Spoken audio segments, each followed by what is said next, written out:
কৃষ্ণ হরি বল সুধী গৌর ভক্তমণ্ডলী, সকল ভক্তবৃন্দের শ্রীরাঙ্গারাতুল চরণে জানাই শতকোটি দণ্ডবোধ প্রণাম ভক্তি গ্রহণ করবেন। হরে কৃষ্ণ।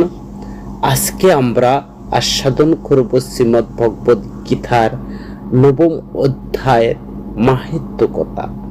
পদ্ম পুরাণে শিব কর্তৃক বর্ণিত সেই মহিমা কথা। শিব বললেন, হে প্রিয় পার্বতী, এবার তোমাকে শ্রীমদ্ ভগবদ গীতার নবম অধ্যায়ের মাহাত্ম্য কথা বর্ণনা করব। নর্মদা নদীর তীরে মাহিমতী নগরের মাধব নামে এক ব্রাহ্মণ বাস করতেন। তিনি বেদের সকল অনুশাসন খুবই কঠোরভাবে অনুসরণ করতেন এবং ব্রাহ্মণের সকল সদ্গুণের অধিকারী ছিলেন। তার বিশাল পাণ্ডিত্যের জন্য তিনি প্রচুর দান পেতেন। তার এই সঞ্চিত অর্থের দ্বারা তিনি এক মহাযজ্ঞ শুরু করেছিলেন। যজ্ঞের আহুতি দানের জন্য তিনি একটি ছাগ শিশু কিনলেন। আহুতি দানের প্রস্তুতি কল্পে ছাগটি যখন স্নান করানো হচ্ছিল, তখন সকলকে অবাক করে সেই ছাগটি হাসতে শুরু করেছিল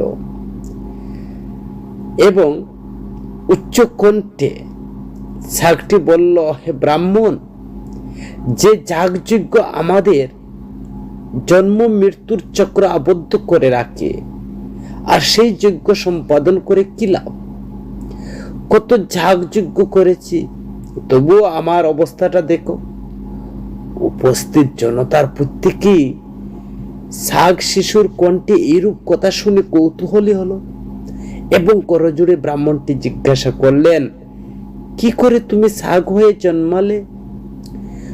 তিনি বললেন, পূর্বজন্মে তুমি কোনো জাতির অন্তর্ভুক্ত ছিলে কি ধরনের কাজ তুমি করতে?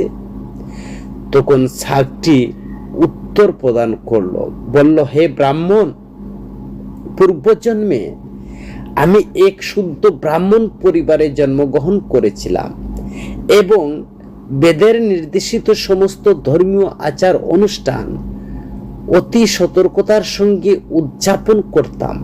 একদিন আমার স্ত্রী সন্তানেরা রোগারোগ্যের জন্য দুর্গাপূজা বাসনা করলেন। তাই তিনি আমাকে একটি ছাগ শিশু এনে দিতে অনুরোধ করলেন।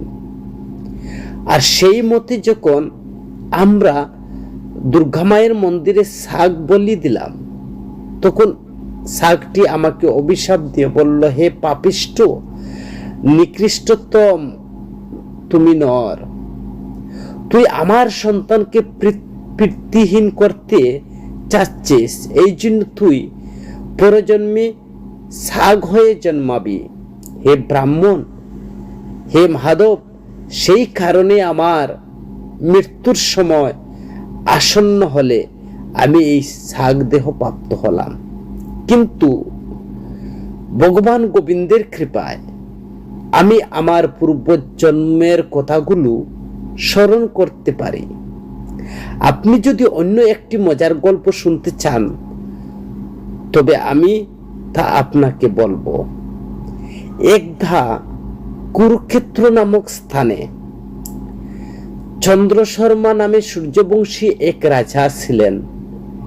একবার সূর্যগ্রহণের সময় রাজা এক ব্রাহ্মণকে কিছু দান করতে মনস্থ করলেন। আর সেই দান ক্ষেত্রে একজন শূদ্র ছিল। তার গাত্রবর্ণ ছিল সম্পূর্ণরূপে কালো। রাজা তার পুরোহিতের সঙ্গে এক পবিত্র সরোবরে স্নান করে দৌত বসন পড়লেন। শরীরে চন্দন লেপন করে স্ব স্থানে তিনি ফিরে এলেন। ভক্তি সহকারে একজন গুণান্বিত ব্রাহ্মণ কিছু দান করলেন। হঠাৎ সেই কৃষ্ণবর্ণের শূদ্রের দেহ থেকে এক পাপী চণ্ডাল কুকুর বুঝি উদ্ভূত হলো এবং তার অল্প পরেই সে কৃষ্ণবর্ণ চণ্ডালের দেহ থেকে এক চণ্ডালিনীর উদ্ভূত হলো। তারপর সেই চণ্ডাল দুটো ব্রাহ্মণের দিকে এগিয়ে গিয়ে তার দেহ প্রবেশ করল। ব্রাহ্মণটি অবিচলিতভাবে শান্ত থেকে ভগবানের গোবিন্দকে তখন স্মরণ করতে লাগলো। আর গোবিন্দকে স্মরণ করে শ্রীমদ্ ভগবত গীতার নবম অধ্যায় সে কীর্তন করতে লাগলো। এই সকল কার্যকলাপ দেখে রাজা হতবুদ্ধি হলেন এবং তার বাক্যস্ফূর্তি হল না। শ্রীমদ্ ভগবত গীতার নবম অধ্যায়ের শব্দগুলো ব্রাহ্মণের অষ্টতগত হওয়া মাত্রই তখন বিষ্ণুদূতগণ উপস্থিত হয়ে এই দুই চণ্ডালকে বিতাড়িত করলেন।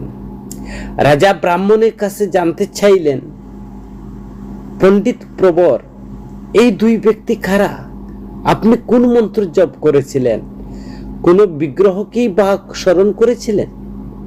ব্রাহ্মণ উত্তর প্রদান করলেন, চণ্ডালের মূর্তি ধারণ করে পাপ এবং চণ্ডালিনী মূর্তি ধারণ করে অপরাধ উপস্থিত হয়েছিল।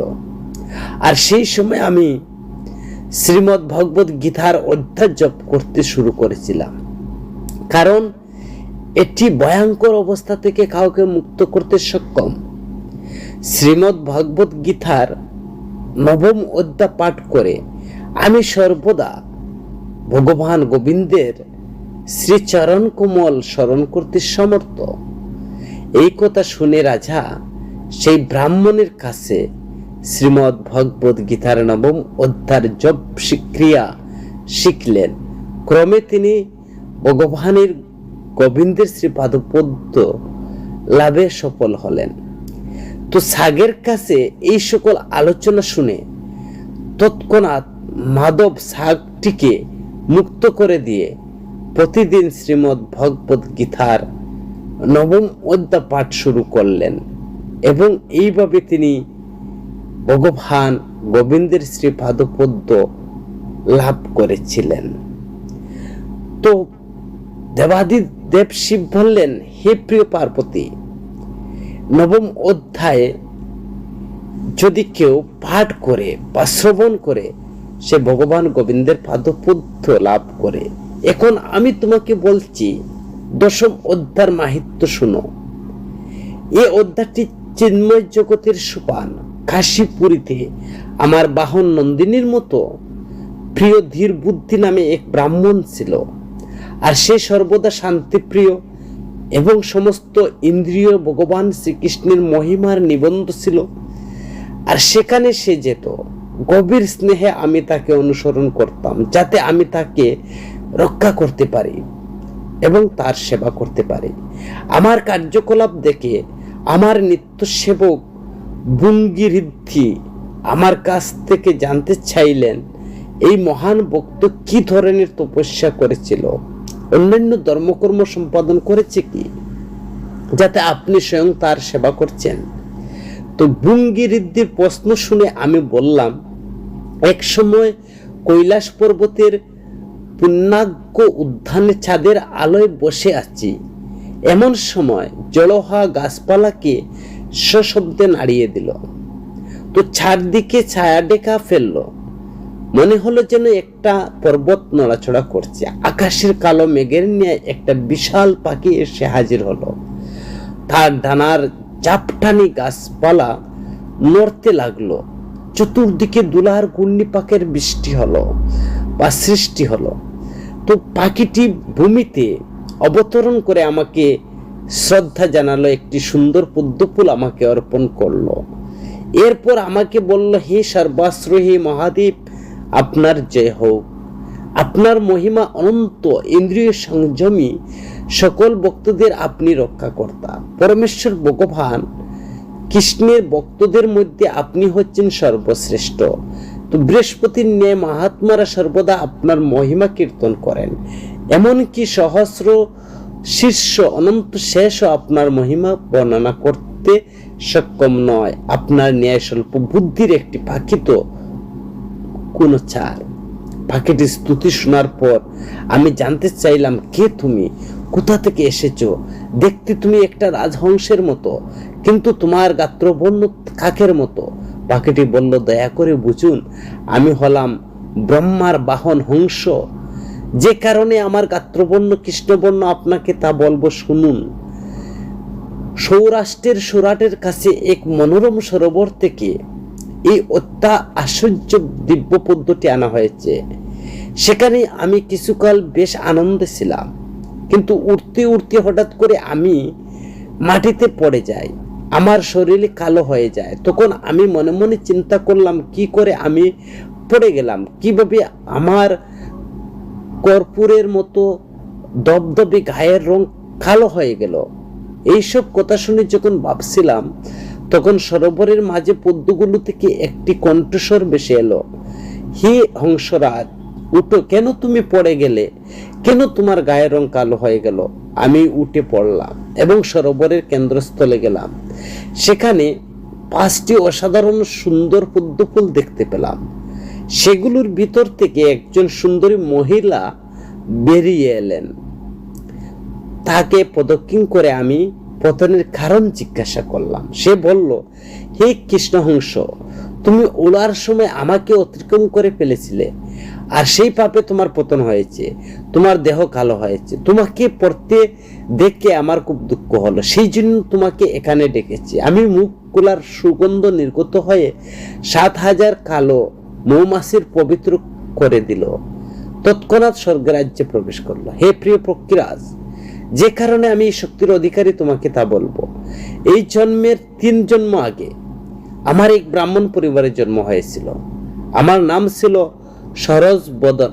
সরজবদনা। বাবা আমাকে সতীত্ব রক্ষার আদেশ শিক্ষা দিতেন, তাই বিয়ের পর আমি খুবই বিশ্বস্ততার সঙ্গে স্বামীর সেবা করতাম। একদিন একটি ময়না পাখি পেলাম, সেটা দেখাশোনা করতে গিয়ে আমার স্বামীর সেবায় ব্যাঘাত ঘটল। তাই রেগে গিয়ে স্বামী আমাকে পরজন্মের ময়না হয়ে জন্মাতে অভিশাপ দিল। পরজন্মে ময়না হয়ে জন্মালে কঠোরভাবে সতীত্বের আদর্শ পালনের চিহ্ন আমার কতিপয় মুনি ঋষির সঙ্গ লাভ হলো। তারা আমাকে দেখাশোনা করত। সেখানে থাকাকালীন প্রতি সকাল সন্ধ্যায় আমি শ্রীমদ্ ভগবত গীতার 10ম অধ্যায় পাঠ শুনতাম। ফলে পরের জন্মে আমি পদ্মাবতী নামে এক অস্পরা হয়ে জন্মগ্রহণ করি স্বর্গের গ্রহে বাস করতে লাগলাম। একদিন পুষ্পগ্রতে ভ্রমণরত অবস্থায় এই সরোবরে একটি সুন্দর পদ্মফুল দেখতে পেলাম। সেখানে গিয়ে আমি জলকেলি শুরু করলাম, আর সেই সময় দুর্বাসা মুনি এসে আমাকে সম্পূর্ণ নগ্ন অবস্থায় দেখলেন। তার ভয়ে সঙ্গে সঙ্গে আমি 5টি পদ্মফুলের রূপ ধারণ করলাম, আর 2 হাত, 2 পদ, 2 পা, 2 পদ্ম এবং অবশিষ্ট শরীর থেকে 5ম পদ্মের সৃষ্টি হলো। দুর্বাসা মুনির চোখ থেকে আগুন জ্বলতে লাগলো। তিনি বললেন যে আমি পাপী ছিলাম, তাই আমাকে 100 বছর এই অবস্থায় থাকতে হবে। আমাকে অভিশাপের পরই তিনি অদৃশ্য হলেন। সৌভাগ্যক্রমে শ্রীমদ্ ভগবত গীতার 10ম অধ্যায় স্মরণে আমি সক্ষম হয়েছি, তাই আজ আমি এই অভিশাপ থেকে মুক্ত হয়েছি। আমাকে অতিক্রম করার জন্য তোমার ভূমিতে পতন হয়েছে, তুমি কৃষ্ণাখায় হয়েছ। আমার কাছে শ্রীমদ্ ভগবত গীতার 10ম অধ্যায় শ্রবণ করলে এই অবস্থা থেকে তুমিও নিষ্কৃতি পাবে। শ্রীমদ্ ভগবত গীতার 10ম অধ্যায় পাঠ শেষ করার পর পদ্মাবতী বায়ুযানে বৈকুণ্ঠে চলে গেলেন। তারপর আমি এখানে এসে এই মনোরম পদ্মটি তোমাকে দিলাম। ভগবান শিব বললেন, কৃষ্ণ হংসটি তার বাহিনী শেষ করার সঙ্গে সঙ্গেই দেহ ত্যাগ করে ধীর বুদ্ধির নাম নিয়ে এক ব্রাহ্মণ পরিবারে জন্মগ্রহণ করলো। বাল্যকাল থেকে ধীর বুদ্ধি সর্বদাই শ্রীমদ্ ভগবত গীতার 10ম অধ্যায় পাঠ করত। অবশেষে সেই পাঠ যে শুনবে, সে পতি হোক আর নেশা উন্মুক্ত হোক, অথবা ব্রাহ্মণ হত্যাকারী হোক, শঙ্খচক্রধারী হোক, শ্রী বিষ্ণু দর্শনে সে পাবে।